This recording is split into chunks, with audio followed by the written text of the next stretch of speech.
Всем привет! Продолжаем погружаться в удивительные детали композиторских жизней. Это видео не просто рассказ о болезнях. Оно о том, как болезнь становилась тайным соавтором, а страдания – неожиданно, но источником вдохновения. Я разделила все истории на несколько разделов.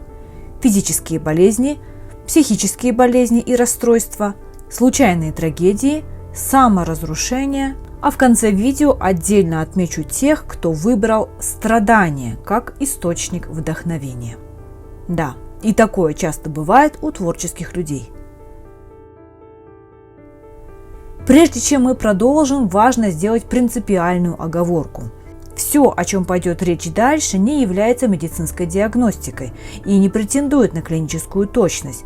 Мы сейчас не ставим диагнозы, не интерпретируем биографии в терминах психиатрии и не подменяем собой врачей или историков медицины.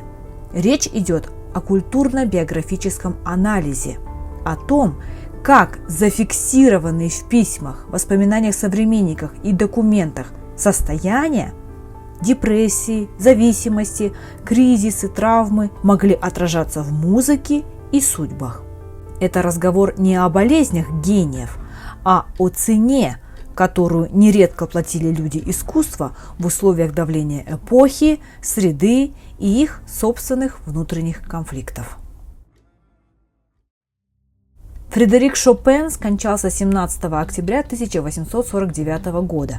До последнего времени считалось, что причиной смерти композитора был туберкулез. Однако протокола вскрытия не сохранилось, и врачи, наблюдавшие Шопена при жизни, сомневались в этом диагнозе. Высказывания президента французской медицинской академии Жана Крувелье, доктора, который проводил само вскрытие, были весьма неоднозначны. Он сказал, цитирую: «Это была болезнь, которую я никогда прежде не встречал».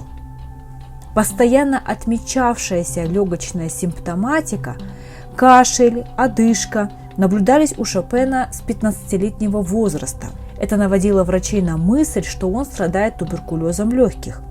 У родственников композитора также имелись респираторные симптомы, и, по мнению врачей, он мог заразиться от родных еще в детстве.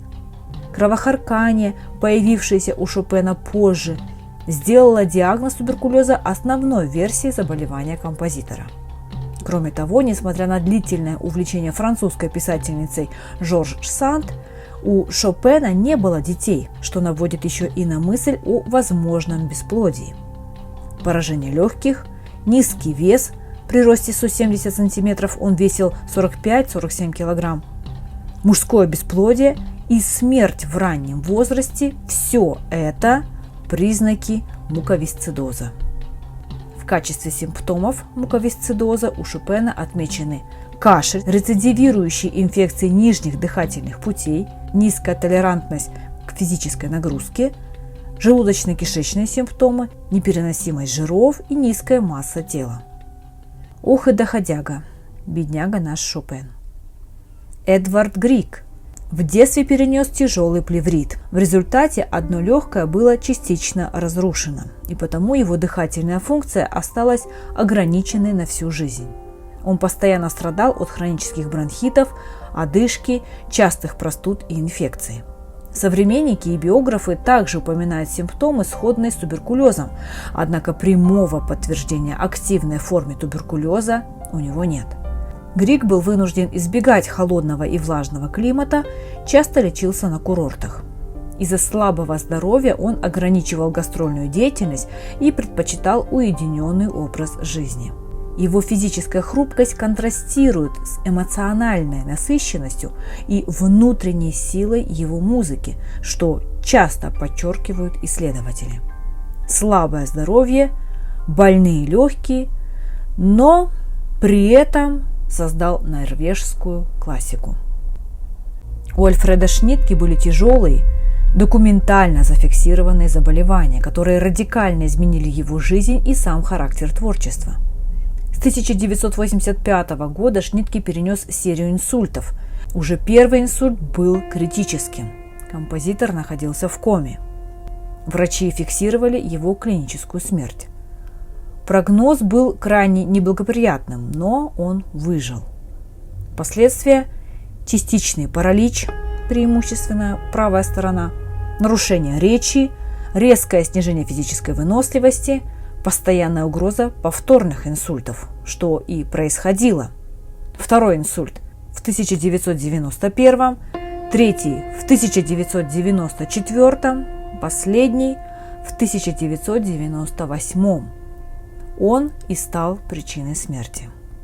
На его музыку это тоже повлияло. Так, после 1985 года стиль Шнитке резко изменился. Увеличилась роль тишины, пауз, одиночных тембров. Усилилось ощущение предела, распада. Но он продолжал работать и в условиях инвалидности, иногда диктуя ноты или записывая их самостоятельно, хоть и с большим трудом.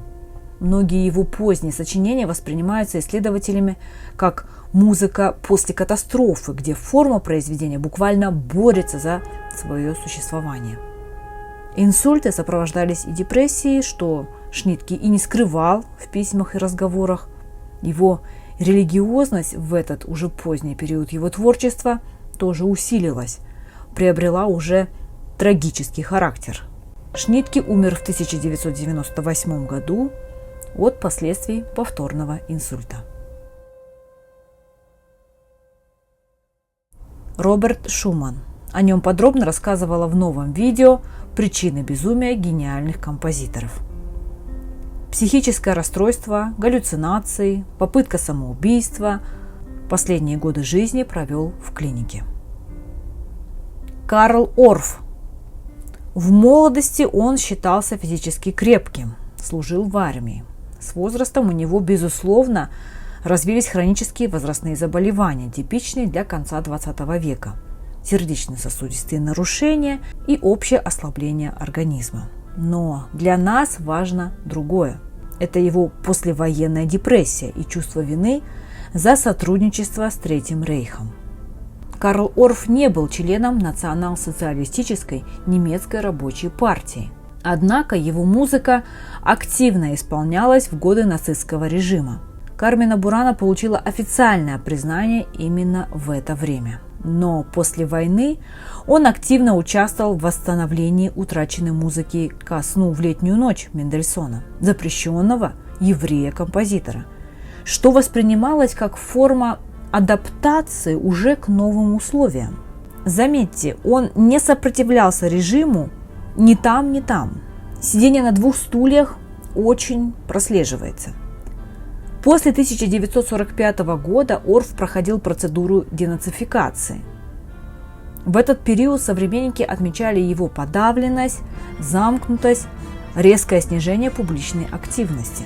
Существует свидетельство, что он представлял себя как участника антинацистского круга «Белая роза», что исторически пока не подтверждено. Это интерпретируется исследователями как попытка самооправдания, защитная психологическая стратегия. Чувство вины и раскаяния под вопросом. В последние годы денацификации он избегал публичных разговоров о войне, а его педагогическая деятельность стала для него будто бы важнее и центральнее композиторской. Возможно, это позволяет нам сейчас говорить о моральной тени, но уж точно не о покаянной позиции в прямом смысле этого слова. Гиа Кончелли долгие годы мучился депрессией и кризисами после распада СССР, что отразилось в его музыке. В его случае, наверное, корректно говорить не о конкретном психиатрическом диагнозе, а о комплексе аффективных и экзистенциальных состояний, типичных для постсоветского культурного слома. Тем не менее, в клинической психологии есть несколько состояний, которые наиболее точно описывают переживаемое им состояние, без приписывания формального диагноза, безусловно. Первое – это большое депрессивное расстройство, что вполне вероятная модель. Длительная подавленность, утрата чувства будущего, ощущение необратимой катастрофы. Это не просто его эпизодическая грусть. Это состояние, длящееся годами, что как раз-таки и соответствует такому типу депрессии. Второе – это экзистенциальная депрессия. Неофициальный, но широко используемый термин. Безусловно, она также связана с распадом СССР. Потерей исторической опоры, обнулением привычных координат смысла, эмиграцией. Он эмигрировал в 1991 году, получив стипендию в Берлине, а затем переехал в Бельгию по приглашению Королевского филармонического оркестра, где прожил и работал большую часть жизни, но всегда сохранял духовную связь с Грузией. Безусловно, в такой ситуации человек живет в фоновом состоянии длительной тоски. По сути, наверное, это можно сравнить и с посттравматическим стрессовым расстройством. Но хочу еще раз подчеркнуть, это не классическая ПТСР, это культурно-историческая травма. Факторы вполне понятны. Крах государства, войны на Кавказе, обесценивание прежнего труда и постоянное ощущение угрозы. И все это принципиально отличает его от романтизированного образа безумного гения. Кончели – это композитор не личной депрессии, а композитор потерянной эпохи. Бедржих Сметана. Потеря памяти и речи. Приступы депрессии. Последние несколько месяцев жизни он провел в пражской лечебнице для душевно больных. Это если очень кратко.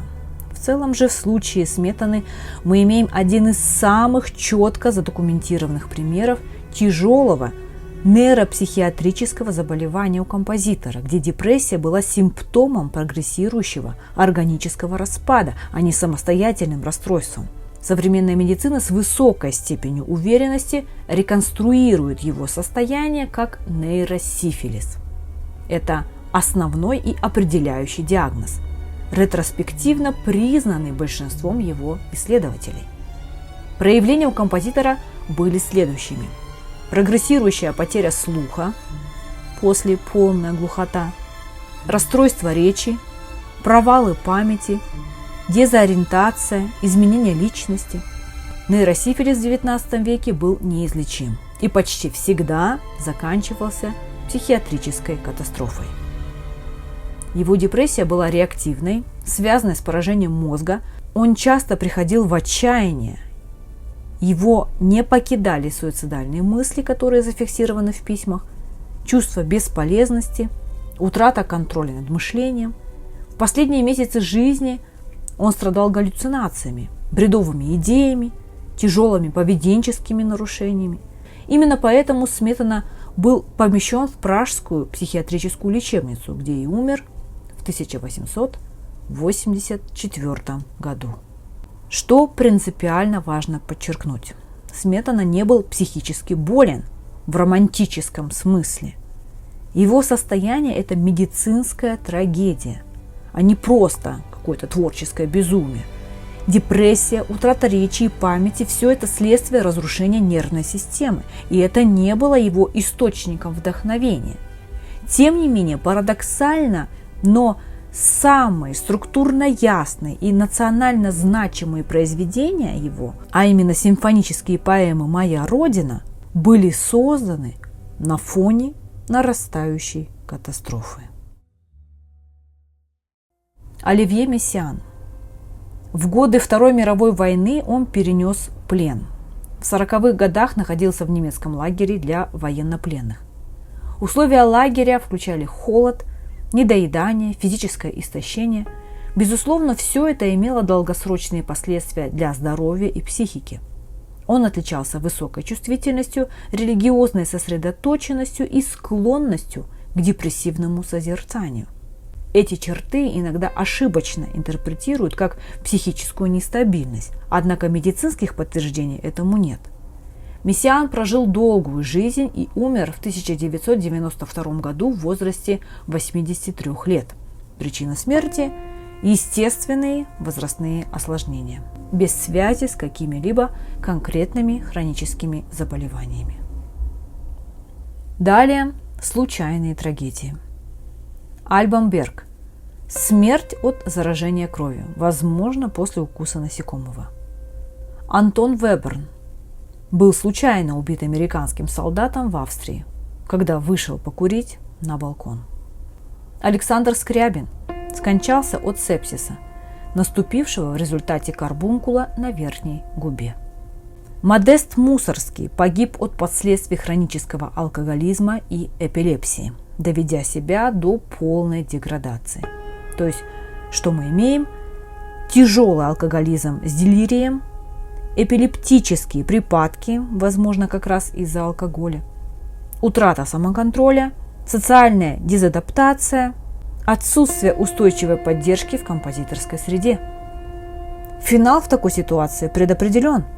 Смерть от осложнения алкоголизма, клиническая картина полной деградации. Мусоргский – пример не проклятого гения, а незащищенного человека, раздавленного средой и зависимостью. Петр Ильич Чайковский, официальная версия – это холера, но есть версии о саморазрушении и вынужденном самоубийстве после скандала. Также давление со стороны суда чести. То есть в любом случае психологический фон был тяжелым. Депрессия, тревожность, постоянное ощущение угрозы разоблачения, хронический стресс из-за несоответствия его частной жизни и публичной роли в обществе. Даже без принятия версии самоубийства Чайковский – это яркий пример медленного психического саморазрушения под давлением норм эпохи, а не гениального, счастливого невротика. Сергей Рахманинов не алкоголик, но страдал изнуряющей депрессией в молодости. Также в молодости был морфинистом, что является часто скрываемым фактом, хотя это было распространенное средство от боли и бессонницы. Тем не менее, достоверно нам известно про тяжелый депрессивный эпизод после провала Первой симфонии, про его апатию, его бессонницу, утрату силы воли, лечение у Николая Даля гипнозом и психотерапией. Признаков разрушительного наркоманического поведения Рахманинова не зафиксировано. И в отличие от других, он вышел из депрессии и не позволил никому и ничему разрушить свою жизнь. Янис Ксенакис пережил физическую катастрофу. Тяжелое ранение в гражданской войне в Греции, потеря глаза, повреждение лица и черепа и впоследствии хронические боли на протяжении всей жизни. Также были зафиксированы его истощение, экстремальные режимы работы и игнорирование физических ограничений. В конце жизни его ждала тяжелая и мучительная смерть из-за прогрессирующих осложнений, которыми он не занимался. Чарльз Мингус. Разрушенное здоровье из-за алкоголя и наркотиков. Его предрасположенность к депрессии влияла на характер его творческой деятельности. Краткие вспышки высочайшей активности сменялись долгими периодами полного бездействия. В целом, налицо все знаки биполярного спектра, которые еще и подкреплены алкоголем и котиками, хоть и эпизодически. Но знаете, были и те, кто сам культивировал внутреннюю боль, кризисы и экстремальные состояния как источник своего творческого вдохновения. Сознательно шел навстречу страданию. Например, Гектор Берлиоз. Одержимость, навязчивые идеи, котики, а именно опиум, который композитор использовал сознательно, чтобы увидеть музыку. Александр Скрябин стремился выйти за пределы человеческого опыта, жил на грани мистики и саморазрушения. Именно в страдании он видел путь к преображению и потому стремился к нему. Карл Мария фон Вебер и другие романтики его времени также буквально романтизировали болезнь как печать гения. Джон Кейдж. Все это его сознательные эксперименты с тишиной, физическим и психическим дискомфортом. Кейдж часто использовал приемы, которые ломали привычное восприятие. Смысл в том, что он сознательно создавал условия дискомфорта и для себя, и для публики. Его муза была не в красоте, а в опыте выхода за границы привычного. Так он экспериментировал и с психическим дискомфортом. Луиджи Ноно. У него другое измерение страдания – политическое и коллективное. Ноно считал, что задача композитора – это свидетельствовать боль эпохи. Он не искал гармонию, наоборот, его музыка часто звучит как крик, как протест, на разрыв. Он сознательно встраивал страдания в композицию. Например, в его сочинениях слышны аллюзии на войну, на диктатуру, на трагедию народа. Для Ноно страдание было не личной мукой, как у того же Шумана или Шопена, которых мы разбирали. Для Ноно это было осознанной позицией – использовать музыку, чтобы напоминать о боли, о несправедливости, о жертвах истории. Он сознательно выбирал болезненные точки людей как источник творчества, в отличие от композиторов, которых страдание настигало извне.